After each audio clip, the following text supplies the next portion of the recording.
Nous sommes le 8 juin 2026, peuple d'Afrique, recevez nos salutations comme d'habitude. La traque des groupes armés terroristes se poursuit au Mali. Au même moment, beaucoup d'habitants de Bamako ont vu les drones Orion de la Russie. Oui, les drones en question ont été identifiés comme les drones Orion.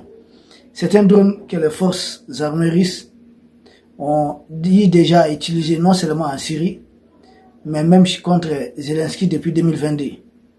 C'est un drone qui est capable de transporter à la fois jusqu'à 4 bombes et qui peut rester en l'air pendant plus de 24 heures, voire même atteindre 30 heures.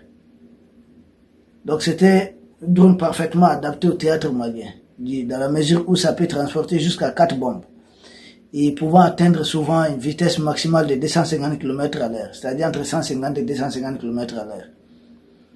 Les drones font moins de bruit, donc les terreurs sont généralement surpris par ça.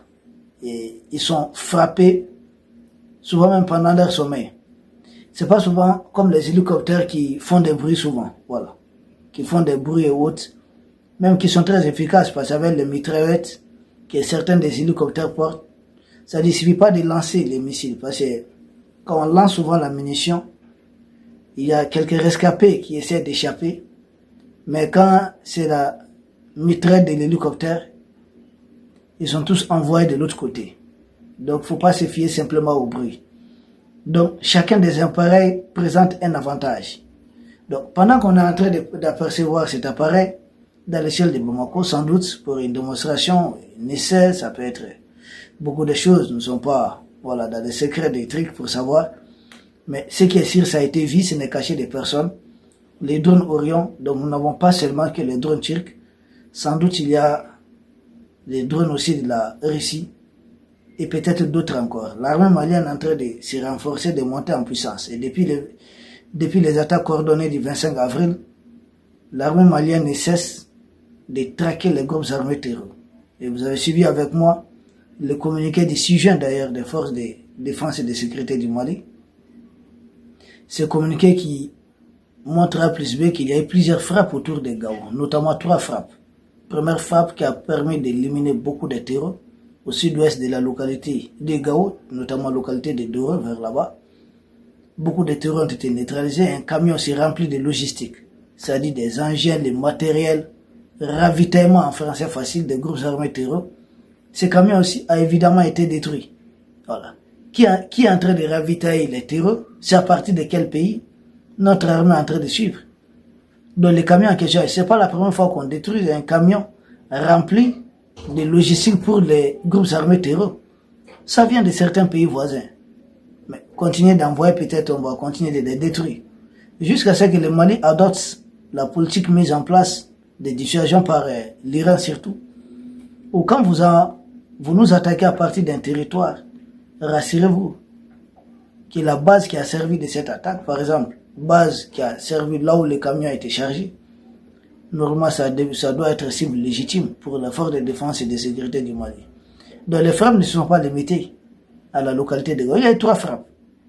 Première frappe a éliminé des terreurs, seconde frappe a détruit un camion rempli de logistique, troisième frappe a détruit encore des terreurs qui se repliaient sur une base dans la région de Kaï. Kaï, Gao, c'est très éloigné. Rien que Bamako, Gao, vous avez 1222 km. Ensuite, imaginez Kaï. Donc, simultanément, les opérations sont menées un peu partout.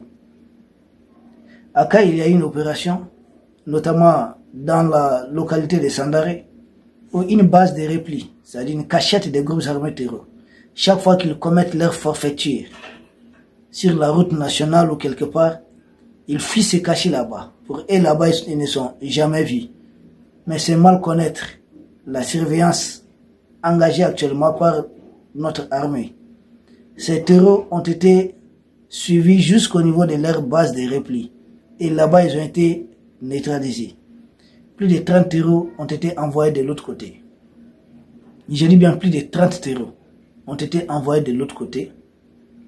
Et beaucoup de leurs motos aussi détruites. D'ailleurs, nous avons apprécié la décision des autorités du Mali d'interdire certaines motos, généralement utilisées par les terroristes qui facilitent leur mobilité. Vous savez, il y a en temps de guerre, Même en temps normal, il y a des décisions qu'on prend, ça fait toujours mal quelque part. Mais c'est la guerre. C'est comme quand on est malade. Pour se soigner souvent, on est obligé de passer par des piqûres et injections. Recevoir des sérums. Mais c'est fatigant, ça fait mal. Mais c'est un sacrifice nécessaire pour guérir son corps. Ah oui, c'est un sacrifice nécessaire.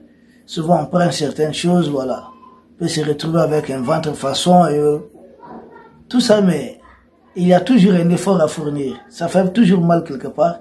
C'est nécessaire parce que ça limite vraiment la mobilité des groupes armés terreux. Donc, les motos là sont détruites. Je comprends. Certains même proposent qu'on essaie d'immatriculer les motos. C'est de bonnes idées. Mais connaissant l'Africain, combien de gens vont passer par l'immatriculation? Même si on immatriculait les motos. Qui vous dit que les terroristes ne peuvent pas immatriculer les motos? Mais les terroristes là, beaucoup d'entre eux des pièces d'identité. On a vu des cartes Nina qui sont prêtes, des cartes biométriques. Or, ce sont des cartes où, pour se faire enrôler, il faut être physiquement présent. Or, les plaques d'immatriculation et autres là, on n'est pas obligé d'être présent. Peut-être avec la technologie, ça pourra aider. Je n'exclus pas l'idée, mais les drones qui sont en l'air aura du mal à distinguer une moto qui a une plaque d'immatriculation et une moto qui ne l'a pas. Parce que les terreaux, souvent on n'a pas le temps de faire beaucoup de calculs. Dès qu'on les aperçoit et autres, je pense qu'on doit accompagner les autorités. Tout ça contribue, participe à la traque des terreaux. C'est pourquoi même les 39 forêts. Et les 39 forêts citées, en réalité, les terreaux utilisent ces forêts. Et souvent, il y a des couloirs pour quitter une forêt vers une autre. Par exemple, la forêt de Faya, jusqu'au niveau des forêts de Kekuro. Ces gens savent comment transiter. Donc, dorénavant, vous voyez à l'intérieur, vous vous présentez en civil, mais vous êtes tout sauf un civil. Tout sauf un civil. Donc, il y a plusieurs frappes. Donc, 3 au niveau de Gao, au niveau de la région de Kai, c'est pas fini. Vers Mourdia. Et une patrouille de reconnaissance des forces armées du Mali et leurs alliés, les partenaires russes.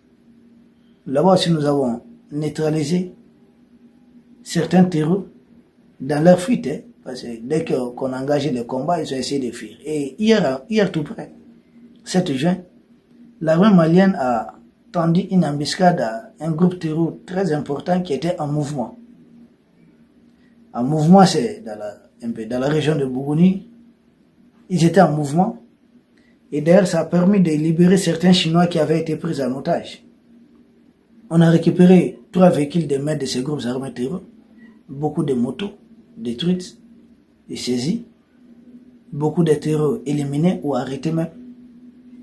Une opération qu'il faudrait saluer. J'ai vu même certaines pages propagande logées chez M. Draman qui ne parlent jamais du bien du Mali, qui ont dit « Ah ouais, au moins s'ils ont fait cet exploit. » C'est pas un exploit. On fait ça quotidiennement maintenant. Et depuis le 25 avril, les opérations sont très très intenses. Ils avaient juré que Bamako allait être sous blocus de vous à moi.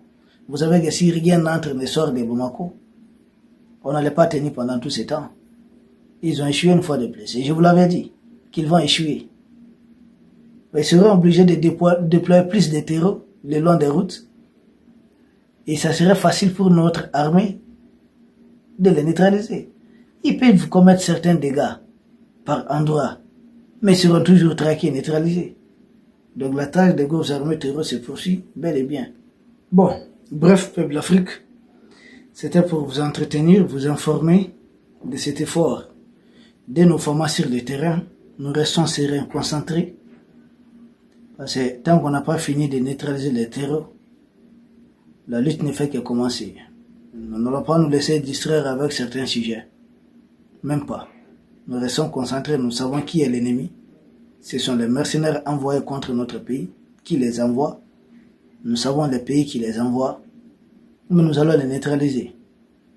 C'est juste une question de temps. Donc nous vous remercions. La traque se poursuit. Et le Mali continue de recevoir de nouveaux appareils. Merci beaucoup. Peuple d'Afrique, à demain pour un autre sujet au sommet de l'actualité.